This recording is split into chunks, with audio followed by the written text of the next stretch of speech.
Welcome to the Deep Dive. Today we're going to dig into something pretty significant that happened on Capitol Hill. President Trump paid a visit recently to House Republicans. That's right. And our goal here, really, is to look beyond just the headlines. We want to understand the internal dynamics, the pressures involved as he's trying to rally support, for his tax and immigration bill. Yeah, what's really going on behind the scenes? Exactly. And it's quite something, isn't it? A presidential visit like this, focused just on getting his own party lined up for one specific bill, it really tells you how important this legislation is for his overall agenda. Absolutely. And the report suggests this wasn't just a casual meeting. It was behind closed doors, specifically aimed at getting House Republicans, on board. Mm-hmm. And maybe not with a gentle nudge either. Sounds like some pretty clear signals were sent. Oh, definitely. I mean, the reporting about him being asked about primary challenges for Republicans who might, vote against the bill, his answer was just one word, possibly. That single word, possibly, it just hangs there. It speaks volumes, doesn't it? It really does. You can almost sort of feel the implied threat there. It's a very direct way to encourage party discipline, let's say. Right.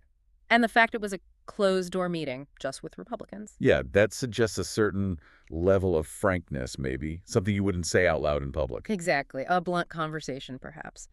And the reporting seems to indicate a key goal for Trump was to minimize dissent, especially from those often called the GOP hardliners. Right, the ones who often take a very strong stance on, say, fiscal issues. Precisely. These are representatives who tend to hold really firm conservative positions, often less willing to compromise, particularly when it comes to government spending. And their big issue here, from what we understand, is that this bill, just doesn't cut spending enough for their liking. Mm-hmm. That's the core tension. So you've got this internal push and pull.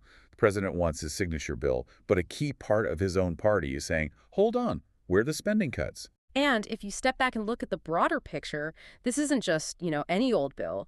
It represents a central piece of his platform. Things like tax reform, immigration policy. These are huge, complex issues. Definitely.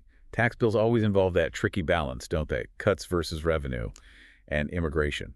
Well, that's always complicated. Yeah. Border security, legal pathways. Exactly. So this bill likely touches on all those core high-stakes debates. Which really turns the upcoming vote into a kind of loyalty test, or maybe a test of his influence over the party.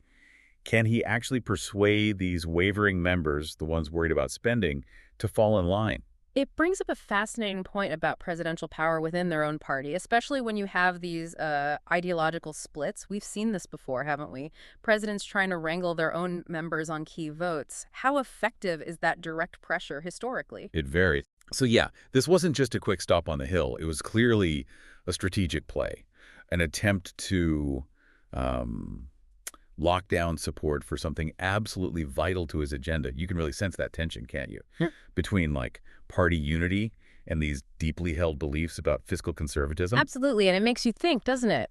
But the implications when a president openly or even implicitly suggests primary challenges for members of his own party, what does that signal about, how politics works right now, the methods of persuasion, the power dynamics within the parties themselves? Yeah. The single visit really gives you a window into the complexities of leadership, the challenges of getting major legislation through Congress. It kind of leaves you wondering, doesn't it? How do these internal party fights ultimately affect the laws that get passed? What compromises get made?